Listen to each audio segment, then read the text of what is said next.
Hello everyone, সবাই কেমন আছেন? রাইয়ান এইবার নানার বাড়িতে যেয়ে একদিন পুকুর দেখার জন্য ঘুরতে বের হয়েছে।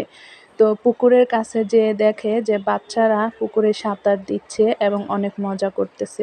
পাশাপাশি বড়রাও গোসল করতেছে। ওরও খুব ইচ্ছে হচ্ছিল সাঁতার শেখার জন্য, কিন্তু বৃষ্টির পানিতে পুকুরটা একেবারে ভরপুর হয়ে আছে। তার জন্য সে নামার সাহস পাচ্ছে না। আমাকে বলতেছে, মা, যদি কোমর পর্যন্ত পানি থাকতো তাহলে আমি পুকুরে নেমে সাঁতার শিখে নিতাম।